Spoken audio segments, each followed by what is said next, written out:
ọmọ Yorùbá pàkúté táwọn ọ̀tá dẹ fólóyè ó ti mẹ́ni tó fi ṣẹ́ràn o. ẹ gbọ́ pàkúté setup tí wọ́n dẹ fún olóyè, pàkúté tí wọ́n dẹ fún bàbá wa olóyè Sunday Adéníyì Adéyẹmọ Ìgbòho Òòṣà, pàkúté yẹn ti mẹ́ni tó fi ṣẹ́ràn. ṣé à sọ fún yín? àwa sọ fún yín. Ọlọ́run ló gbé olóyè Sunday Ìgbòho dìde. ẹni tọ́lọ́run bá gbé dìde ó yàtọ̀ sẹ́ni tó gbéra ẹ̀ dìde. tí bá níná ń jó lórí omi ẹni lọ kéwú ẹ̀ wá. bí mo ṣe ń bá yín sọ̀rọ̀ yìí Ọlọ́run tún ti ṣe oore ńlá bántabanta fún àwa ọmọ Yorùbá. gbogbo ọ̀rọ̀ tí mò ń sọ yìí mo máa sọ pẹ̀lú evidence torí pé mo máa play àwọn fídíò kan. gbogbo wa la mọ̀ pé ìjọba location 9 gbogbo ọ̀nà ni wọ́n ń wá láti mú olóyè balẹ̀. gbogbo ọ̀nà ni wọ́n ń wá láti lè make sure pé ohun tó lóyè ń ṣe yẹn wọ́n change mind wọn. kábíyèsí Elédùmarè. ẹni tọ́lọ́run bá rán níṣẹ́ ó máa ń fàyà tì ní. mo dẹ̀ sọ fẹ́yìn ìyá wa ṣe rí báwa ṣe ń ṣe fídíò tẹ̀yìn kọ́mẹ́ǹtì síbẹ̀ tẹ́ ń jẹ́ kí gbogbo ayé mọ̀ pé agbẹnusọ wa lolóyè Sunday Igboho, tẹ́ ń jẹ́ kí gbogbo ayé mọ̀ wípé àwa la rán olóyè Sunday níṣẹ́, tẹ́ ń jẹ́ kí gbogbo ayé mọ̀ wípé olóyè Igboho kì í ṣe jàǹdùkú, wọn kì í ṣe àdàlúrú, wọn dẹ̀ kì í ṣe arúfin. náà kí tó kọ́ntínú ọ̀rọ̀ tí mo fẹ́ sọ, mo fi Ọlọ́run Elédùmarè bẹ̀ gbogbo ẹ̀yin abiyamọ ayé, lágbára Ọlọ́run ẹ̀ ní fojú sunkún ọmọ, lágbára Ọlọ́run wàhálà ó kéré ó tóbi kò ní jẹ́ kọ̀ọ̀kan tiwa nínú èmi àti kò ní jẹ́ kọ̀ọ̀kan èmi àti yín. náà ibi tíṣẹ́ ta fẹ́ ṣe wà lélẹ̀, ẹ bẹ̀rẹ̀ sí ní kọ́ wípé olóyè Igboho kì í ṣe kírímínà. ẹ bẹ̀rẹ̀ sí ní kọ́ pé olóyè Sunday Adéyẹmọ wọn ò kì í ṣe kírímínà, pé àwọn ìjọba location 9 àwọn olórí burúkú kàbá àwọn ni wọ́n ń wá ọ̀nà láti ba orúkọ olóyè Sunday Igboho jẹ́. torí pé ohun tó ṣẹlẹ̀ yìí ó jẹ́ ohun tó dùn mọ́ mi nínú, torí pé Ọlọ́run tún ti mú wa jáwé orókè, Ọlọ́run tún ti kó olóyè yọ nínú pàkúté kan tí wọ́n dẹ báyìí. gbogbo ilẹ̀ tí máa gbọ́ ràn ìràn nǹkan tó ń lọ, but ohun tó ń lọ kò kí ń ṣe 100% tí ẹ̀ lẹ́ ń gbọ́. inú kan bíi 100% ẹ̀yin tẹ́ wà níta ẹ̀ ń gbọ́ bí àbí 5 àbí 10%, 90% behind the scene ni. ṣùgbọ́n ní àsìkò tá a wà yìí nísìnyí ẹnu wa ran ọ̀rọ̀, torí pé Ọlọ́run ti jẹ́wọ́ agbára ẹ̀ fún àwa ọmọ Yorùbá. kò sí nǹkan tí wọ́n fẹ́ ṣe tó kọjá wípé wọ́n fẹ́ ṣe nǹkan tí orílẹ̀-èdè kan tàbí location 9 tó máa fi ju olóyè Igboho sí àhámọ́. ṣùgbọ́n mo dúpẹ́ lọ́wọ́ Ọlọ́run wípé ìjọba Benin Republic ó mà ṣe o. nígbà tèmi gan wà Benin mo lè fi gbọ́wọ́ sọ̀yà wípé gbogbo nǹkan tó jẹ́ kí àwọn citizen kó máa gbádùn 90% ẹ̀ ni wọ́n ń gbádùn, tó túmọ̀ sí pé president tó wà lórí oyè báyìí ní Benin Republic ó jẹ́ president tó nífẹ̀ẹ́ aráàlú. ẹ wo irọ́ lára bàtàràbàtà tí wọ́n ẹ máa kọ́ síbẹ̀ báyìí mo bẹ̀yìn ní mi ìṣakọ́ ẹ máa kọ́ síbẹ̀, torí pé wọ́n fẹ́ dẹ̀ǹtì orúkọ olóyè níwájú àjọ àgbáyé, wọ́n fẹ́ dẹ̀ǹtì orúkọ olóyè níwájú gbogbo kọ́ńtírì tólóyè gbà kọjá tí wọ́n dá wọn dúró. as a matter of fact gbogbo ayé ló ti recognize olóyè nísìnyí wípé wọn kì í ṣe àdàlúrú. gbogbo ayé ló ti rí pé ọ̀rọ̀ yìí ọ̀rọ̀ pé wọ́n ń jà fún ìran wọn ni. nígbà táwọn kàbá ìyá àwọn olórí burúkú àwọn àgbààgbà Fúlàní nígbà tí wọ́n lo gbogbo ẹmọ̀ kí mo sọ ọkọ fún yín gbà kan, mo ní a gbọ́ nígbà kan wípé àwọn àgbààgbà Fúlàní wọ́n kóra wọn lọ bá Tinubu ní ọ́fíìsì ní presidential villa ìyẹn ní Àbújá. nígbà tí wọ́n débẹ̀ wọ́n sọ ọkọ méjì. táìmù yẹn wá jẹ́ táìmù tí wọ́n fi Bọ́dẹ́jọ sílẹ̀, Bọ́dẹ́jọ tó jẹ́ olórí gbogbo àwọn Fúlàní tó ń pe wọn nímìyá tí a là, tó jẹ́ pé gbogbo àwọn tó ń da màálù yẹn 90% tí wọ́n ajínigbé ni wọ́n, 90% tí wọ́n ń gbé K-47 dání, wọ́n ń dàlú. Àsìkò tí wọ́n fi ṣe mọ̀ pé agbọ́ngbà kan pé Bọ́déjọ ó lọ dá gúrùpù àwọn ámì aládàáni pé lọ dá sílẹ̀ tí wọ́n fi kélé òfin gbé fún terrorism gbà yẹn, táwọn Fúlàní tutọ́ sókè tó fojú gbà á, tí wọ́n yarí tán pátápátá fún bàbá Tinubu pé wọ́n pé kọ́ fọmọ àwọn lẹ̀, wọ́n máa filẹ̀, wọ́n discharge an acute case yẹn ni pé kò ní case to answer mọ́. Àsìkò gbà yẹn wọ́n wá lọ bá Tinubu, wọ́n rò pé Tinubu jẹ́ Buhari, wọ́n sọ fún Tinubu pé ó gbọ́dọ̀ mú Ìgbòho, agbọ́ bẹ́ẹ̀ ni mi sí bẹ́ẹ̀, wọ́n náà gbọ́dọ̀ mú Ìgbòho, kọ́ tí Ìgbòho mọ́lé, kọ́ máa fi Ìgbòho sílẹ̀, kíníkan igbá kan àwo kan. A gbọ́ from a reliable source wípé ní meeting yẹn bàbá Tinubu work gbogbo wọn out ni. Tẹ bá rántí, ẹ̀yin tẹ bá ń fọkàn bá program mi lọ, ẹ kọ sí comment section pé lóòótọ́ lẹ rántí. Ẹ má gbàgbé ibi tí mò ń lọ kọ́ nìyẹn, mo kàn fẹ́ lè ṣàpèjúwe ọ̀rọ̀ kẹ́lẹ̀ mọ̀ pọ́jọ́ ti pẹ́ tí wọ́n ti ń lé olóyè kiri. Nísìnyí báyìí àwọn kàbá olórí burúkú yìí wọ́n ránṣẹ́ sí ìlú Kòtónú lọ́hùn pé oníjìbìtì ni Chief Sunday Igboho. The next thing, ọmọkùnrin kan wà tó jẹ́ pé òun náà dàbí ọmọ sólóyè Sunday Igboho. Ṣé mọ̀ pé ẹni ìlú tí Chief Sunday Igboho bá wà, àwọn ni bàbá gbogbo ọmọ Yorùbá tó bá wà níbẹ̀ automatically. Fún àwa ọmọ Yorùbá tajọmọlúàbí ní o. Tẹ́ ẹ bá gbàgbé ọ̀rọ̀ kan ṣẹlẹ̀ ńgbà kan tí bọ̀bọ̀ kan tó ra epo lọ́wọ́ bọ̀bọ̀ kan tó ń pè ní captain. Gẹ́gẹ́ bá a ṣe gbọ́ allegedly wọ́n ní captain yẹn ó gbá bọ̀bọ̀ yẹn wá lọ fẹjọ́ sùn Chief Sunday Igboho gẹ́gẹ́ bí ọmọ Yorùbá tó jẹ́, ó lọ sunkún sí Chief Sunday Igboho lọ́rùn. At the end of the day Chief Sunday Igboho dá sọ̀rọ̀ yẹn pé kó lè níyànjú. A gbọ́ pé bọ̀bọ̀ captain yìí ó ń bẹ̀bẹ̀ ní látijọ́ yìí, níṣe ló ń bẹ bọ̀bọ̀ tó gbá tí wọ́n ló gbá, ó ń bẹ̀ ni. All of a sudden nígbà tí Chief Sunday Igboho mú lẹ́tà lọ bá Prime Minister UK, the next thing ta kọ̀ máa rí ni pé bọ̀bọ̀ yẹn kò tiẹ̀ wá sọ kankan mọ́ lórí ọ̀rọ̀ ẹni tán ló gbá, olóyè Igboho ló ta mọ́. Ó bẹ̀rẹ̀ sí ní pariwo káàkiri pé oníjìbìtì ni olóyè Sunday Igboho, pé Chief Sunday Igboho gbá òun, àwọn jọ ṣe bísínẹ́sì kan $420,000 ní ẹni tó jẹ́ pé ìjọba ti freeze àkáǹtì ẹ̀, lẹ́ni tó jẹ́ wípé ríra rí lẹ́yìn pé òun rí wọn lórí social media. Ó bẹ̀rẹ̀ sí ní sọ all sort of word tí information kan àwa lára wípé àwọn olórí burúkú kàbá yìí àwọn ni wọ́n sásábẹ́ ọ̀rọ̀ yẹn tí wọ́n ní kó máa dírágò lóyè. Ẹ̀dẹ̀mọ̀ Kòtónú Benin Republic ó jẹ́ ìlú tó ẹ pé wọ́n máa ń tẹ̀lé òfin gan, wọn fi òfin wọn báyàn ṣeré, àti president wọn àti governor wọn, they are responsible people. In fact, I can say Patrice Talon is the best president in the world now. I can say that. Torí pé ohun tó ṣe fáwa lèmi ń sọ yìí. Nígbà tí wọ́n mú olóyè Sunday Igboho, kò mà sí nǹkan tí Buhari ò fi bẹ́ẹ̀.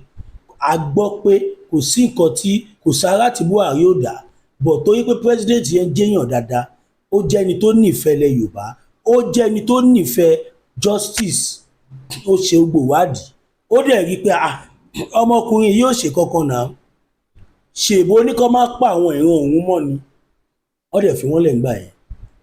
That the same country lọ́wọ́ lọ fẹjọ́ sùn nísìnyí pé Chief Sunday Igboho wọ́n gba ẹnìkan, ẹni tí wọ́n dẹ̀ gbá yìí captain ni, kíní kan igbá kan àwo kan. Ǹjẹ́ mo bí tẹ́rù Ọlọ́run ti bà mí? Ibi tí mò ń lọ lẹ̀rù Ọlọ́run ti bà mí yìí o. Kábíyèsí Elédùmarè. Ẹni tó bá ní kò sí Ọlọ́run lẹ́yìn olóyè ó ti kú, wọn ì tíì sin. Ẹni tó bá sọ pé Ọlọ́run ò sí pẹ̀lú Chief Sunday Igboho, ẹni yẹn ní láti yẹ ọpọlọ ra ẹ̀ wò kó wò ó tí wọn bá máa fọṣọ nu ọpọlọ òun. Kábíyèsí Elédùmarè. Tẹ́ bá wò dáadáa ẹ rí i pé mo mú ọ́díò kan wá tí mo play the other time nígbà torí táwọn èèyàn sọ oríṣiríṣi ọ̀rọ̀ tí wọn ò mọ nǹkan tó ń lọ gangan. Mo gbé fóònù mi, mo pe ẹni tí ó ní wọ́n gbá òun, mo pe ẹni tí Chief Sunday ẹni tó lọ fẹjọ́ sùn Chief Sunday Igboho tí captain yẹn ń claim pé ó gbá òun, ẹni yẹn ń jẹ́ Francis. Mo dẹ̀ gbé fóònù mo pe ẹni yẹn. At the end of the day mo wá rí i pé gbogbo nǹkan táwọn èèyàn ń sọ lórí social media yẹn ọ̀rọ̀ ò fẹ́ẹ̀ rí bẹ́ẹ̀. Ó tún ní ọ́díò kan tí mo máa play fún yín nísìnyí. Bí mo ṣe ń bá yín sọ̀rọ̀ lọ́wọ́lọ́wọ́ báyìí ìjọba Benin Republic ó ti declare ẹni tí wọ́n rán níṣẹ́ dé tòrutòru tí ò mọṣẹ́ kọ̀, wọ́n ti declare wanted. A gbọ́ pé ìjọba Benin wọ́n ti declare captain yẹn wanted báyìí. Ṣẹ̀ríṣẹ́ Ọlọ́run.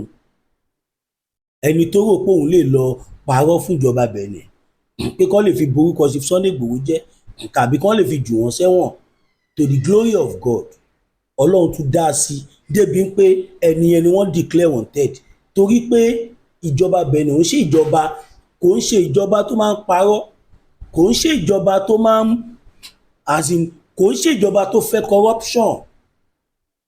Ẹ wo bọ́lọ́run ṣe jà fún wa. Àwa dẹ̀ mọ̀ pé kò ń ṣe captain yẹn ló ń ṣe gbogbo nǹkan yìí bí kò kì í ṣe àwọn kàbá tó ń wá gbogbo ọ̀nà láti rí i pé àwọn dá Chief Sunday Igboho jókòó. Ṣé ipò Ọlọ́run tóbi? Màá play àwọn evidence kan fún yín níbi tí new development orí ọ̀rọ̀ yìí màá play ẹ̀ fún yín sìn kẹ́ lè mọ̀ wípé Ọlọ́run wà lẹ́yìn ọmọ Adéyẹmọ digbidigbi. Ẹni tó bá sọ pé òun fẹ́ gbé ọmọ Adéyẹmọ ṣubú tẹ́ni ò bá ṣọ́ra òun ló máa ṣubú tẹ̀mítẹ̀mí. Kábíyèsí Elédùmarè. Now ṣé òun rè ṣá? Mo béèrè pé Britain. Ok, breaking news ní eléyìí. Ẹ jẹ́ kí n kọ́kọ́ play ìròyìn tí wọ́n fi announce ọ̀rọ̀ yẹn síta fún àwọn èèyàn. Mo ń bọ̀, ẹ má bínú o. Inú mi dùn pé gbogbo yín lẹ gbọ́ nígbà yẹn. Mi ò fẹ́ tún ọ́díò yẹn play kí n kàn fẹnu sáré fi brief yín. Bọ̀bọ́ yẹn ní olóyè Sunday Igboho wọn mọ nǹkan kan nípa ọ̀rọ̀ wọn tepo wọn tepo. Ó ní kódà àwọn ti jọ ṣe everything. Nígbà tó di pé òun realize pé bọ̀bọ́ yẹn gbá òun ni lòun ṣe kí ni lòun ṣe lọ fẹjọ́ sùn olóyè gẹ́gẹ́ bí bàbá. Àfẹn tó bá fẹ́ tọ́ra ẹ̀ olóyè Ọlọ́run ti fi wọ́n sípò bàbá fún gbogbo àwa ọmọ Yorùbá nísìnyí. Kó tó di pé màá bọ́ sí ìpele kejì ká sáré díẹ̀ ká ìpolówó ọjà.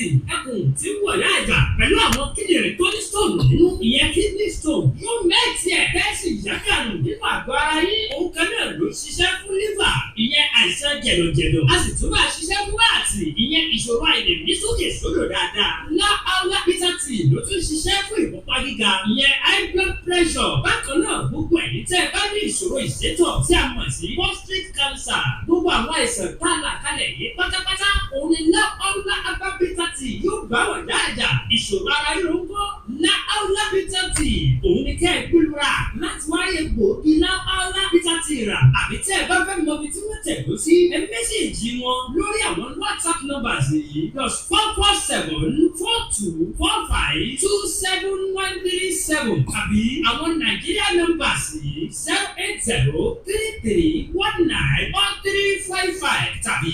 08026265000 kò bá rárí ẹ̀rí inú ẹ̀jẹ̀ tí kẹjẹgbọ̀n lọ́wọ́ Aula Bitter Tea gbèrúra kò rí yàtọ̀ ọbẹ̀. now ẹ káàbọ̀ padà ẹ̀yin ènìyàn wa Aula Bitter Tea ó jẹ́ irinṣẹ́ tó ń ṣe gbòógì bóyá nǹkan ọmọkùnrin yẹn kéré o ò lè ṣe dáadáa bóyá tó bá gorí ìyá wa kó tó lóṣẹ́jú márùn-ún wà á ti da tọwọ́ ẹlẹ̀ nǹkan burúkú ni ìwọ tó bá ní arthritis ìwọ tó bá ní kidney problem liver problem any type of àrùn kódà tó bá ní àrùn àgbàlagbà ẹ pè Aula Bitter Tea mo lè fọwọ́ wọn sọ̀yà kí n tó bọ́ sí ìpele kejì ẹ̀ka sáré lọ́dọ̀ bàbá Máyégún kí má bàa gbàgbọ́ tó rọrùn gbé mi ní.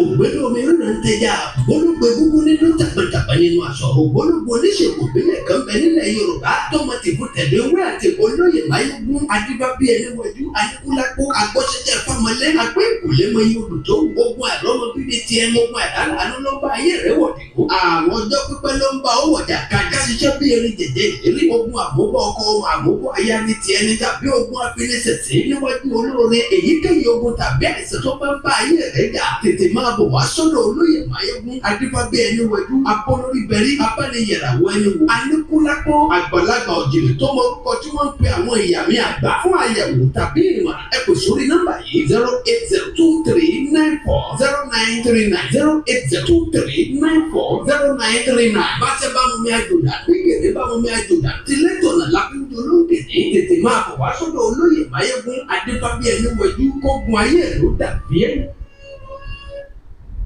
ẹ káàbọ̀ padà ẹ̀yin ènìyàn wa ẹja lọ dira o ṣèbẹ́ gbọ́rọ̀ tí bàbá Professor Banji Akíntóyè sọ wọ́n ní àwọn mọ̀ pé àwa ọ̀dọ́ àti ṣetán láti defend ara wa and that is the truth we are going to defend our father's land we will no longer fold our arms torí pé bí mo ṣe ń bá yín sọ̀rọ̀ yìí amalgamation tí wọ́n fẹ́ ṣe ìròyìn kàn wá lára pé wọ́n ti ṣe another 50 years but àwa ọmọ Yorùbá a ò ní recognize ẹ̀ ṣùgbọ́n wàrà wa ti recognize ẹ̀ kí ló kọ ọmọ Igbo pẹ̀lú amalgamation. Igbos are not talking about the amalgamation, they are not talking about it for crying out loud. Torọ́ mọ̀ pé àwọn ò kìí ṣe the same thing wọ́n mọ̀ pé kíkó wa pọ̀ yẹn wọ́n mọ̀ pé ọmọ ṣe bẹ́ẹ̀ ni láti lè fi bà ọjọ́ iwájú Yorùbá àti Ìgbò jẹ́ ohun dẹ̀ ni wọ́n ti ń ṣe yìí. Ẹ jẹ́ ká bẹ̀rẹ̀ sí ní pariwo ariwo tá máa pa nísìnyí ó gbọ́dọ̀ ju ariwo tá ti ń pa látẹ̀yìnwá lọ. Ẹ bẹ̀rẹ̀ sí ní kọ sí comment section wípé Chief Sunday Igboho is not a criminal. Chief Sunday Igboho is not a criminal. Olóyè Sunday Igboho kì í ṣe oníjìbìtì, wọn kì í ṣe alọ́nilọ́wọ́gbà, wọn kì í ṣe àdàlúrú, wọn kì í ṣe jàǹdùkú. Gbogbo nǹkan yìí ní kí bàbá wa kọ́ ó wà very lóòótọ́ Ọlọ́run ti kó wọn yọ inú pàkúté tí wọ́n dẹ sílẹ̀ yìí. Ẹ̀yin náà ẹ wò ó irú ayé wò lélẹ́yìí. Ẹ ṣetán láti ṣe ohun tá a fẹ́ àsọ̀rọ̀. Àwọn èèyàn yín pa àwọn èèyàn wa, àwọn èèyàn yín jí àwọn èèyàn wa gbé, àwọn èèyàn yín ṣe oríṣiríṣi fáwọn èèyàn wa. Take law to hand à ń fọgbọ́n ṣe. Ẹ̀tún ní ká mórí wá ká mọ́rùn wá. Gbogbo nǹkan tí wọ́n dẹ̀ ń ṣe yìí wọ́n ò fi bù. Ṣèbẹ́ gbọ́ formation tó tún ṣẹ̀ṣẹ̀ jáde again. Wọ́n náwọn Fúlàní wọ́n ti múra báyìí wọ́n fẹ́ bẹ̀rẹ̀ sí ní pa gbogbo àwọn ọba ilẹ̀ Yorùbá. Inú mi ti ẹ̀ dùn pé ọ̀pọ̀lọpọ̀ àwọn ọba tó jọba gidi, àwọn ọba ta fi ń tọrọ ọba, ọ̀pọ̀lọpọ̀ wọn wọn ò sí ní mítìn yẹn, wọ́n ṣe ohun tó jọ wá lójú. I personally inú mi dùn. Ṣẹ́yìn náà ti rí the power of publicity. Ariwo tá a pa lára iṣẹ́ tó ṣe nìyẹn. Ariwo tá a pa lára àwọn iṣẹ́ tó ṣe nìyẹn. Tó bá jẹ́ pé báwa ṣe ń ṣe fídíò kẹ má share ẹ̀, ṣé mọ̀ pé kò ní cast. Nísìnyí báyìí meeting yẹn ti cast, a rí àwọn èèyàn gidi kan lọ tààrà níbẹ̀, tó túmọ̀ sí wípé ẹnu Yorùbá ti ń kò, tó túmọ̀ sí wípé ibi tí olóyè Sunday Igboho ń lọ ni gbogbo àwa ọmọ Yorùbá ń lọ. Ṣé mọ̀ kí mo máa ń sọ̀rọ̀ kan, mo ní ọ̀pọ̀lọpọ̀ àwọn ọba tẹrí tí wọ́n ń dance to politician tunes, nǹkan oríṣiríṣi ló fà á. Ọba míì wà olóṣèlú ló fi síbẹ̀, ọba míì wà ó ti commit a lot of atrocities tó jẹ́ pé ẹkùn ẹ̀ ọkọ̀wọ́ ìjọba tó bá bò ló wà. Tí wọ́n bá bẹ́ẹ̀ tó bá ní àṣẹ Nàìjíríà mọ́, àṣẹ kinní kan mọ́, ìjọba ò ní bàjà pé lóun ò ṣe Nàìjíríà mọ́. Gbogbo àwọn nǹkan tó mọ̀ nípa ẹ̀ yẹn ló bá kó jáde, wọ́n á bá wu síta. At the end of the day ọba yẹgan á tún wá padà jẹ́ ní yẹ̀yẹ́ níwájú àwa ọmọ Yorùbá, á tún wá padà di ẹni táwa gùn tún nílé gbèjà. Ìyẹn tó yẹ jẹ́ pé wọ́n tún ti múná lọ. Ẹ̀yin yẹn wá ṣẹ́yìn náà ti rí báyìí, wọ́n ti múná lọ. Nǹkan tá à ń sọ nìyẹn, tá a ṣe ní kẹ́ support wa, ká get standard generator kí n tọ́ ìṣàjẹ́bù iná bí ó máa work. Kẹ má bínú kí sáré fi ká sáré manage lé kí ìṣàjẹ́bù yẹn tó kú. Now, gbogbo stress tí mo tẹ̀ ti ṣe gbòjẹ́ wọ́n ti bi tí fídíò dé mọ́. Anyway, mo fi Ọlọ́run bẹ̀ yín èèyàn wa, ẹ má wò mí ní ẹ̀kẹ́ inú ẹ̀ wò nísìnyí bí wọ́n ṣe múná lọ. Òun la ṣe ní kẹ́ support wa, ká get standard generator, ká get solar generator, oríṣiríṣi nǹkan tá lè máa fi ṣiṣẹ́. Ó wà very very important. Iṣẹ́ tá à ń ṣe yìí ẹ lè kàn máa wò pé ṣèbí kókó rojọ́ kó post ẹ̀ ni. Rárá o, ó jù bẹ́ẹ̀ lọ o. Fún ẹ̀yin tọ́lọ́run bá bùkún fún, bóyá ẹ fẹ́ gbé polówó ọjà fún mi àbí ẹ fẹ́ bá mi sọ one or two things, ẹ pè mí sórí +229 57 74 79 70 +229 57 74 79 70.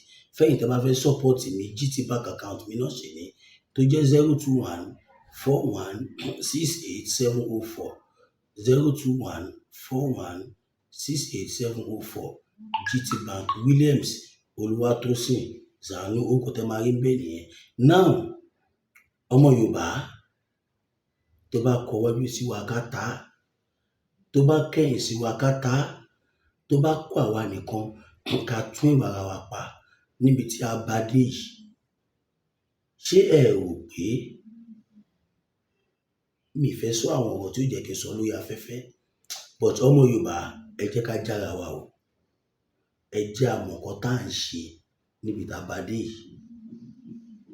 Ó ti hàn sí gbogbo ayé nísìnyí wípé a ti hùwà ọmọlúàbí. Ìwà ọmọlúàbí náà dẹ̀ sì là ń hù, but àwọn arábí wọn ò ṣe tán láti jẹ́ ká lọ. Ẹ̀yin náà ẹ wò, mọyì ọba tí wọ́n ti rán lẹ́wọ̀n lọ́dún yìí. Ẹ bá máa gbọ́ ó talẹ̀ onílẹ̀, ó ta kìíní kan, ó ṣe gba. Ẹ̀yin náà ẹ wò, under normal circumstances ṣó yẹ kí ọba wà lábẹ́ local government chairman? Kò jẹ́ kó ọba wà lábẹ́ local government chairman. Ẹ̀yin ọba, ẹ̀yin lẹ ta ẹ̀tọ́ yín. Ṣó jẹ́ kó ọba máa sọ̀rọ̀ kí kánsílọ̀ sọ pé òun láì díà? Ẹ̀yin bàbá wa, abẹ́ local government chairman lẹ wà sí ibi tẹ limit ara yín sí nìyẹn. Ọmọ yín tó dìde olóyè Sunday Igboho tó ń gbèjà gbogbo ilẹ̀ Yorùbá, kò sẹ́ni tó dá sọ̀rọ̀ wọn nù yín. Wọ́n mú wọn sí Benin Republic, ọba mélòó la rí? A lè ka iye ọba tó dìde. Ṣùgbọ́n ọ̀tẹ̀ ṣe lánàá yìí nísìnyí, ó tún jẹ́ kí inú mi tún yọ sí yín. honestly ó jẹ́ kí inú mi tún yọ sí yín bí gbogbo èèyàn bá ṣe tẹ́jọba gidi bẹ́ẹ̀ corporate tẹ́ ẹ̀ lọ́bẹ̀ torí ìtàn ni gbogbo wa ń kọ anybody nínú yín nítorí pé ẹ̀ lọ sí meeting yẹn tí gọ́vnà kọ̀ọ̀kan bá fẹ́ máa ṣe bí olórí burúkú sí yín tàbí tí bàbá Tinubu tàbí anybody tó bá fẹ́ máa fìyà ẹ̀ jẹ yín tó fẹ́ gbégbá ọ̀nà míì ẹ pariwo síta ẹ jẹ́ káwa ọmọ Yorùbá mọ̀ a máa pariwo gbogbo ayé á bá wa dá sí i bóyá bí tá tiẹ̀ ti máa bẹ̀rẹ̀ gan nìyẹn tá ti máa bẹ̀rẹ̀ sí ní pariwo sínú ayé a sì rọra ń ariwo tá à ń pa nísìnyí a sì rọra ń pa díẹ̀díẹ̀ ni pa nípa pé tí wọ́n máa wó kówó so ẹ̀yin ọba wa inú wa dùn èmi appreciate mo dẹ̀ ṣe ń padà bọ̀ láti wá fún ẹ̀yin ará ilé ní full details nǹkan tó ṣẹlẹ̀ ńbẹ̀ yẹn wọ́n ti fìdí mi kódà gan wọ́n sẹ́ni newspaper kan sí mi níbi tí mo ti rí àwọn anyway ìyẹn ò ń ṣọ̀rọ̀ sẹ́yìn ọ̀rọ̀ tí bá padà dé ni ọmọ Yorùbá ẹ má gbàgbé o ẹ má jẹ́ àgbàgbé bàbá wa Professor Banji Akintoye ẹja máa fàdúrà ràn wọ́n lọ́wọ́ ẹ̀yin tọ́lọ́run bá dẹ̀ bùkún fún ẹ má bá wa support wọn financially mi ní kẹ́ fẹ́ mi lówó náà mi ní kẹ́ fún mi kí n fún wọn náà ẹ lè contact àwọn tó súnmọ́ wọn kẹrí wọn ní fídíò báwọn lè ń bá sọ̀rọ̀ kẹ́ tó fi kọ̀ọ̀kan ránṣẹ́ sí wọn ẹ má gbàgbé wọn àwọn bàbá yìí wọn ò gba sálárì lọ́wọ́ anybody wọ́n dẹ̀ ń ṣiṣẹ́ yìí wọ́n ń ṣe takuntakun bí bàbá wa Professor Banji Akintoye ṣe wà yẹn pension wọn tí wọ́n ń gbà tó ń gbà l'Amẹ́ríkà orí Yorùbá nation yìí ni wọ́n ń nọlé gbogbo ọmọ Yorùbá a ní láti rọ̀gbà yí bàbá yẹn ká ní pàápàá jùlọ lásìkò yìí a ní láti rọ̀gbà yí wọn ká a ní láti rọ̀gbà yí bàbá wa Chief Sunday Igboho náà ká ẹ má jà wò wọ́n níran ẹ má jà máa gbọ́ nǹkan táwọn failure bá ń sọ ṣé mọ̀ pé ọmọbìnrin Olóṣó Abíọ́lá yìí tó pera ẹ̀ níyàwó Abíọ́lá Olóṣó yẹn tó yẹ pé ṣe ló ń jókòó kiri ra yìí ẹ má jẹ́ ká tẹ́tí sọ́rọ̀ tó ń sọ as a matter of fact gan a lot of people don't even know she existed èmi tí mò ń sọ̀rọ̀ yìí tí ó bá ṣe pé ẹ̀kọ́ nǹkan táwọn èèyàn bá kàn ń ju ọ́díò kan sí mi tí bá pé èèyàn bí 5-10 ti jù sí mi màá fẹ́ gbọ́ màá wá rí i pé irọ́ tó ń pa fáwọn èèyàn láti jọ́ yìí òun náà sì ló ń pa obìnrin yẹn parọ́ débi pé kí rọ́gán fílẹ̀ ó sá lọ kẹ́ ẹ̀ understand ó parọ́ débi pé irọ́ gan sá fún ẹ wo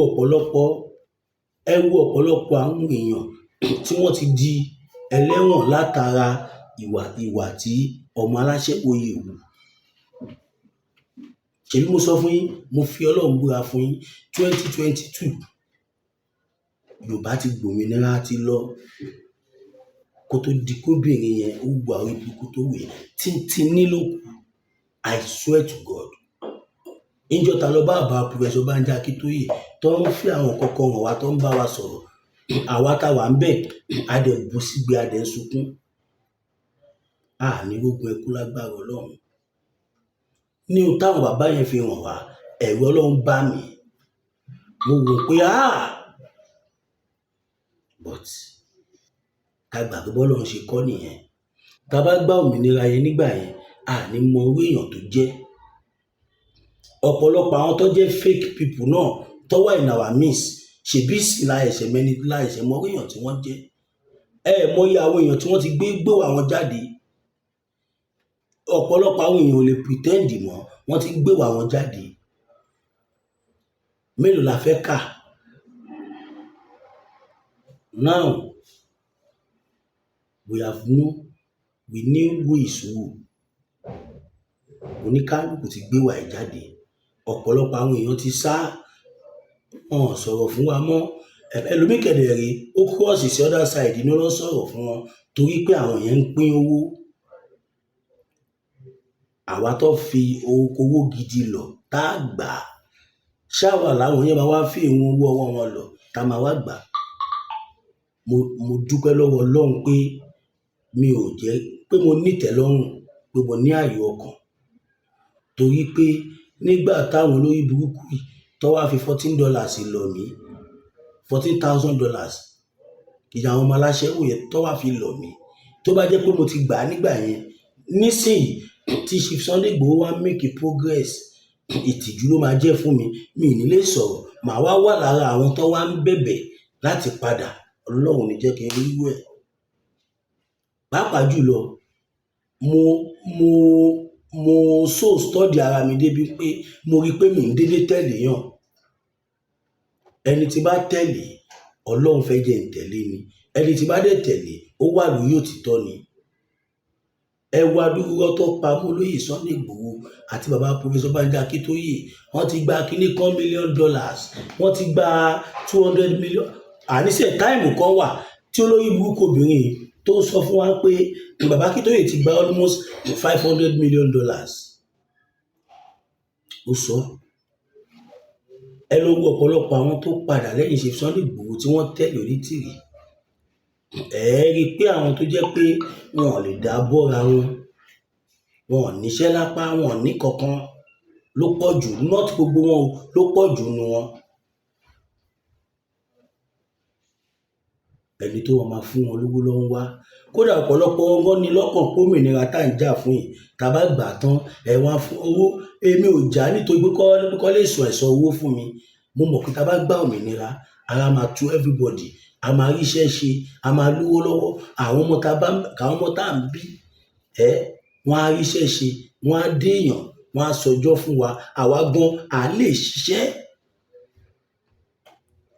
à ní máa bí liability àwa gan ní become liability nígbà tí wàá bá máa fi dàgbà tá a bá fi máa fẹ̀yìntì tá a máa rìtáyà a máa ní àǹfààní ká máa rìtáyà pẹ̀lú ìfọ̀kànbalẹ̀ ní ọkàn wa balẹ̀ kò ṣe pé wọ́n ń bọ̀ nísìnyí báyìí ní Nàìjíríà téèyàn bá sùn èmi nígbà tí kó tó di pé mo sá lọ sí Kòtónú kí tó tún wà padà wá báyìí kí tó sá lọ Kòtónú tí bá fẹ́ sùn báyìí màá tọrọ dáríjì ẹ̀ṣẹ̀ lọ́wọ́ Ọlọ́run àwọn tí wọ́n lọ ní padà ọpẹ́ o. òkè. AUX mode. Wọ́n ti bá mi táàpù jẹnẹrétọ̀ ẹnìkan kú tó ti lọ rí kó sí.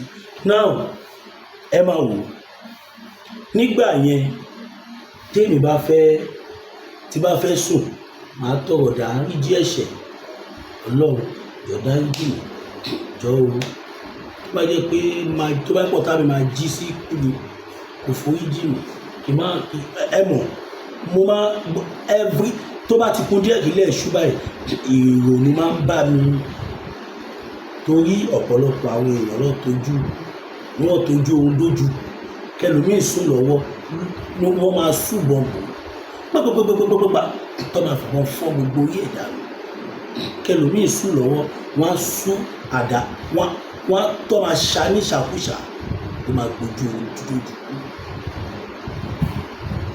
kò sẹ́ni tó ní fọkànbalẹ̀ ẹ má gbàgbé ẹ support wa àwọn project wa nǹkan tí kọ̀tà fẹ́ rà ẹ má wò mí ràn ẹ má dáadáa mi lòdù àgbúwà kó lè gbé ọ̀dàlẹ̀ God bless you all.